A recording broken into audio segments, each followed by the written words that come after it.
اعوذ باللہ من الشیطان الرجیم، بسم اللہ الرحمن الرحیم۔ درس علوم قرآن، درس نمبر 7۔ آپ کی کتاب کا یہ درس جو ہے وہ درس نمبر 5 ہے،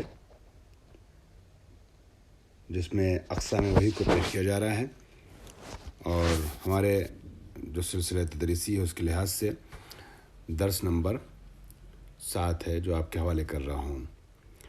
اس میں جیسا کہ میں نے گزشتہ درس کے آخر میں عرض کیا تھا، وحی کے متعلق مجھے کچھ باتیں بیان کرنی تھیں، اور وحی کا لغوی معنی اور اصطلاحی معنی سب سے پہلے پیش کروں، اس کے بعد اقسام وغیرہ کی طرف جاؤں گا۔ وحی کا لغوی معنی ابن منظور اہل لغت ہیں جو انہوں نے تحریر کیا ہے۔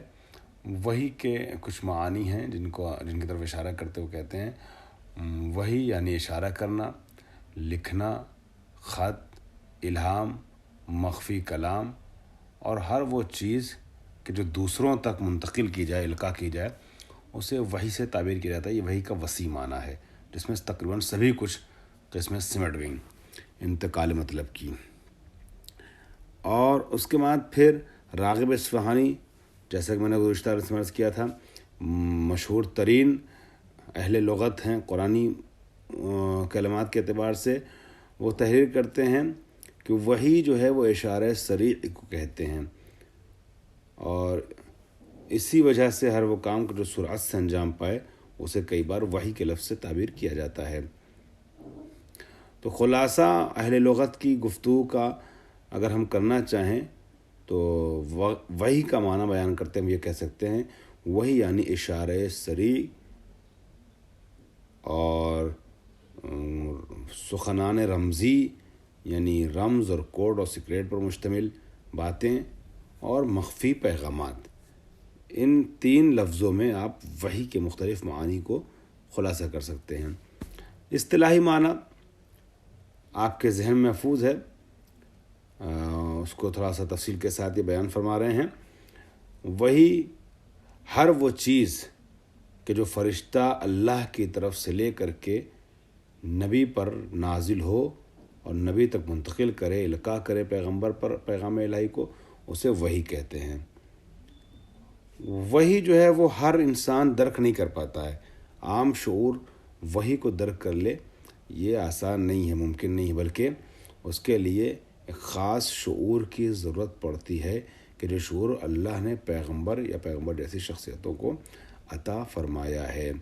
چونکہ اس شعور کی ضرورت پڑتی ہے، خاص شعور کی، اور ہر آدمی درک نہیں کر پاتا، اسی لیے وحی کا مفہوم بھی جو ہے وہ حقیقی مفہوم وہ سب کے لیے واضح نہیں ہے۔ وحی کی قرآن مجید میں کتنی قسمیں بیان کی گئی ہیں؟ قرآن مجید میں جو قسمیں ہیں وحی کی، اس کے سلسلے سے پہلی بات یہ ہے کہ وحی اشارہ پنہانی کو، اشارہ مخفیانہ کو کہتے ہیں، خفیہ اشارے کو کہتے ہیں۔ قرآن مجید میں سورہ مریم میں جس کا تذکرہ پہلے ہوا ہے گزشتہ درس میں نے جناب زکریا کا ایک مطلب آپ کے حوالے کیا تھا، ان سے متعلق درس میں ایک آیت آئی تھی، اس سے سہارا لیتے ہوئے۔ تو اس میں سورہ مریم میں جناب زکریا کے سلسلے میں بیان ہوتا ہے کہ جب وہ صاحب فرزند ہونے والے تھے اور ان کو بشارت مل گئی تو جناب زکریا نے خداوند عالم سے ایک علامت اور ایک نشانی کا مطالبہ کیا، پروردگار ہمارے لیے ایک نشانی قرار دے، جو آیت پہلے گزر چکی ہے۔ تو پروردگار عالم نے فرمایا کہ تمہاری نشانی یہ ہے کہ تم 3 شب و روز جو ہے لوگوں سے بات نہیں کر پاؤ گے، مطلب زبان ہے مگر وہ زبان کام نہیں کرے گی حکم الہی سے۔ 3 دن تک ایک آیت اور نشانی قرار دینے کے لیے اللہ نے ایسا امر انجام دیا کہ جناب زکریا بول نہیں پائیں گے۔ تو پھر اس کے بعد اشارہ کیا اس بشارت کے بعد جناب زکریا نے لوگوں کی طرف، اب لوگوں کی طرف لوگوں سے باتیں کرتے ہوئے جو جناب زکریا نے بولا اس کو قرآن اس طریقے سے نقل کرتا ہے، فخرج علی قومہ من المحراب، اپنی قوم کی طرف روانہ ہوئے، محراب سے نکلتے ہوئے جناب زکریا، ٹھیک ہے، محراب عبادت سے نکلے، قوم کی طرف پہنچے، لوگوں کی طرف پہنچے، فَأَوْحَىٰ إِلَيْهِمْ أَنْ سَبِّحُوا بکرتم و اسیلا و عشیا، ان لوگوں سے کہا کہ صبح و شام خدا کی عبادت کرو، خدا کی تسبیح کرو۔ یہ اوہا کا لفظ استعمال کیا گیا ہے جناب زکریا کے لیے۔ تو آپ نے دیکھا ہے مخفی اشارے کو بھی اوہا سے قرآن نے تعبیر کیا ہے۔ اور ایک ہے ہدایت غریزی، فطری اور پیدائشی، انسان کے اندر جو ایک رہنمائی ہوتی ہے اسے بھی وہی سے تعبیر کرتے ہیں۔ انسان ہو، جانور ہو، کچھ چیزیں جو ہے وہ مخلوقات جو اللہ کی طرف سے خلق کی گئی مخلوقات ضرور، وہ کچھ چیزیں فطری طور پہ ان کے اندر جو ہے الہام کی شکل میں، کچھ تعلیمات کی شکل میں ہوتی ہیں۔ ان فطری اور غریزی تعلیمات کو بھی جو ہے وہ وہی سے تعبیر کیا جاتا ہے۔ مثلا آپ دیکھیں گے کہ شہد کی مکھی ہے، تو شہد کی مکھی کو کون بتا رہا ہے، کون گائیڈ کر رہا ہے؟ کیا کوئی اس کو پکڑ کے لے کر کے اس جگہ سے اس جگہ جاتا ہے اور پتے بٹھالتا ہے اور کہتا ہے کہ تم اس سے اپنا پھول سے شہد نکالو، پھر آؤ اپنا شہد کا چھتا بناؤ؟ یہ سب چیزیں کیا ہیں؟ تو یہ کہیں نہ کہیں پروردگار عالم کی طرف سے وجود مخلوق میں، مخلوق کے ذی روح میں کچھ چیزیں القاء کی گئیں، اسے غریزہ کہتے ہیں، ہدایت غریزی سے تعبیر کرتے ہیں۔ اور اسی کو اوہا کے لفظ سے قرآن مجید نے استعمال کیا ہے، بیان کیا ہے۔ چنانچہ اعلان ہوتا ہے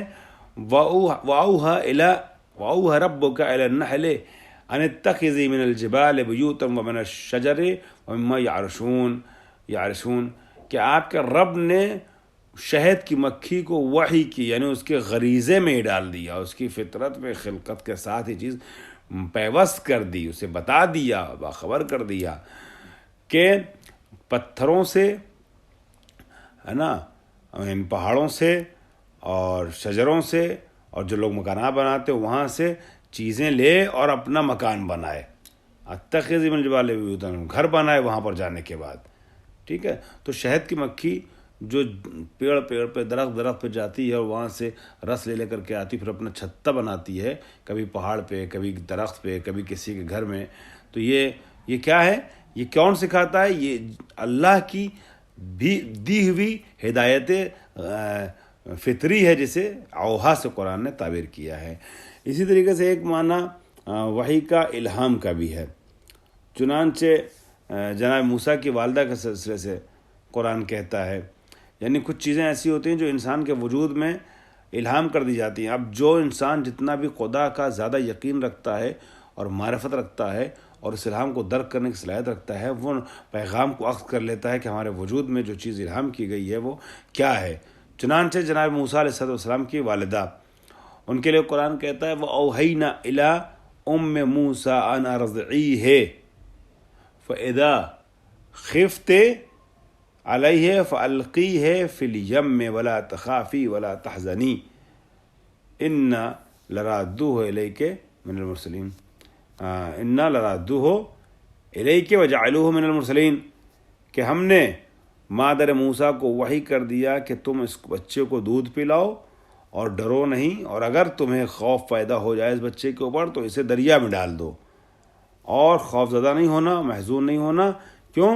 اس لیے کہ ہم اس کو تم تک لوٹائیں گے، اور جب لوٹائیں گے تو مرسلین بنا کے میں سے قرار دیتے ہوئے لوٹائیں گے، رسول بنا کے لوٹائیں گے۔ اس حالت میں آئے گا تم تک کہ یہ بچہ کہ اللہ کا رسول کہلائے گا۔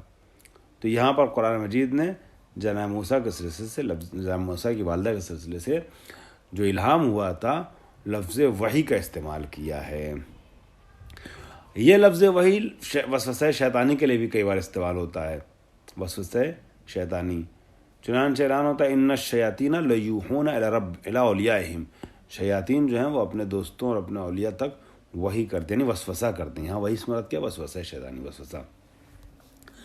تشریعی اور رسالی وحی، یہی مین ہے، امپورٹنٹ ترین وحی ہے۔ اصل میں بغیر قرینے کے جب لفظ وحی استعمال کیا جاتا ہے تو یہی وحی مراد ہوتی ہے، تشریع یعنی قانون بنانے والی وحی، اللہ کی طرف سے آنے والی وحی، رسالی وحی جو نبی پر نازل ہوتی ہے۔ یہ مشہور ترین معنی ہے اور استعمال ہے وحی کا، کہ اللہ اپنے پیغمبر تک القاء کرتا ہے کسی پیغام کو تو وہ لفظ وحی کا استعمال کرتا ہے۔ جیسا کہ ارشاد ہوتا ہے انا اوحینا الیک کما اوحینا الی نوح والنبیین من بعدہ واوحینا الی ابراہیم، ہم نے آپ تک وحی کی، نوح تک وحی کی، اور ان کے بعد کے نبیوں تک وحی کی، اور ابراہیم کو وحی کی. تو یہ لفظ وحی استعمال کیا گیا ہے. یہ معنی جو ہے وہ مستعمل ترین معنی ہے وحی کا. اسے وحی تشریعی یا وحی رسالی کہتے ہیں. وحی کی قرآن مجید نے 3 قسم بیان کی وحی رسالی کی. کیا ہے؟ وما كان لبشر ان يكلمه الله الا وحيا او من وراء حجاب او يرسل رسولا فيوحي باذنه ما يشاء انه علی حکیم. کہ بشر اللہ سے گفتگو نہیں کر سکتا، بات نہیں کر سکتا مگر 3 طریقوں سے. یا وحی یعنی وحی بدون واسطہ، اللہ اس سے ڈائریکٹ گفتگو کرے، یا پردے کے پیچھے سے، حجاب کے پیچھے سے، جیسے جناب موسیٰ سے بات ہوتی تھی، یا اپنا پیغمبر اور میسنجر بھیج کر کے. ان 3 طریقوں سے اللہ سے گفتگو بشر سے ہوتی ہے. نمبر 1 وحی مستقیم و بغیر واسطے کے. نمبر 2 وحی بوسیلہ ایجاد صوت، آواز ایجاد کر دیتا ہے پروردگار، جیسے جناب موسیٰ کے لیے جو ہے وہ درخت سے آواز نکلتی تھی. اور وحی بوسیلہ فرشتہ. ٹھیک ہے. وحی مستقیم اور بدون واسطہ کیا ہے؟ وحی مستقیم میں پیغمبر بغیر کسی واسطے کے پیغام آسمانی کو حاصل کرتا ہے، دریافت کرتے ہیں پیغمبر. ٹھیک ہے، بغیر کسی واسطے کے. اور عام بشر جو ہے اس کو درک نہیں کر پاتا وحی مستقیم کی حقیقت کیا ہے. البتہ یہاں اہل سنت کی کثیر تعداد میں ان کے یہاں جو روایت نقل ہوئی ہے وہ کہیں نہ کہیں بعض اوقات بعض مصنفین جو شیعہ ہیں وہ بھی انہی لفظوں میں بیان کر دیتے ہیں، جبکہ ہمارے یہاں اس کی توجیحات موجود ہیں. انہوں نے وہی کام کیا ہے کہ پیغمبر اکرم جو ہے وہ جب وحی نازل ہوتی تھی ان کی بڑی عجیب حالت ہوتی تھی، اور کانپتے تھے اور تھرتھراتے تھے، اور گھوڑے بیٹھے تھے تو گھوڑا خم ہونے لگا، سواری خم ہونے لگی، زمین سے لگنے لگی، اور یہ وہ سب کیفیتیں. نبی کو بخار آنے لگا، نبی کے یہ سب جو ہے کچھ کیفیتیں لکھی. یہ ٹھیک ہے کہ وحی کے حاصل کرتے وقت کچھ کیفیت الگ ہوتی ہے، مگر ایسا نہیں ہے کہ جیسا اس میں ایک دم کھل کر کے بیان کر دیا گیا آپ کی کتاب میں. بعض اہل سنت نے سب نے یہی لکھا ہے کہ رسول کی عجیب و غریب حالت ہو جاتی تھی. شیعہ بہت سے رائٹر جو ان سے الہام لیتے ہوئے اس طرح کی باتیں لکھ دیتے ہیں کہ وہی کے وقت نبی کی ایسی حالت ہوتی تھی، حالانکہ ہمارے بہت سے علماء نے اس کی نفی کی ہے. بہرحال، اور وہی بوسیلہ ایجاد صوت، اس میں کیا ہے؟ قرآن میں جناب موسیٰ کے حوالے سے ذکر ہوا، کلما اتاہا نودیا من شاۃ الواد الایمن فی البقعۃ المبارکۃ من الشجرۃ ان یا موسیٰ انی انا اللہ رب العالمین. جناب موسیٰ علیہ السلام جب پہاڑ کے درے میں اور شیب میں آتے تھے، اس کونے پہ آتے تھے، ٹھیک ہے، تو وہاں سے سرزمین بابرکت پہ جب پہنچتے تھے تو آگ سے جب نزدیک ہوئے تو وہاں پر ایک آواز آئی، ٹھیک ہے، درخت کے درمیان سے کہ یا موسیٰ انی انا اللہ، میں تمہارا رب ہوں. تو یہ سب جو ہے جو وحی ہوتی اس طرح کی، اس کو وحی من ورائے حجاب سے تعبیر کیا جاتا ہے کہ پروردگار عالم کسی چیز میں آواز ایجاد کر دیتا ہے، ایجاد صوت کرتا ہے. اور وحی کی تیسری قسم جو ہے اس سلسلے میں جو انبیاء پر وحی نازل ہوتی ہے، وہی بوسیلہ فرشتہ. چنانچہ قرآن مجید کہتا ہے نزل بہ الروح الامین علی قلب، قرآن آپ کے قلب پہ لے کے روح الامین نازل ہوئے. یا دوسری ارشاد ہوتا ہے نزلہ روح القدس من ربک بالحق، حق ہے یہ قرآن جسے آپ کے رب کی طرف سے جبریل امین لے کر کے نازل ہوئے ہیں. اور یہاں یہ بھی ہے کہ جب جبریل امین آتے تھے کبھی انسان کی شکل میں بھی آ جاتے تھے تو ایجاد طلب کرتے تھے، تب بزم رسالت میں داخل ہوتے تھے اور نبی اکرم کے سامنے بالکل عاجزانہ طور پر غلام کے طریقے سے زان و ادب کو طے کر کے بیٹھتے تھے. یہ عظمت پیغمبر اکرم ہے. البتہ اس کو سب نہیں محسوس کر پاتے تھے، نبی جانتے تھے کہ کون جبریل ہے اور کون غیر جبریل ہے. واخر دعوانا الحمد للہ رب العالمین.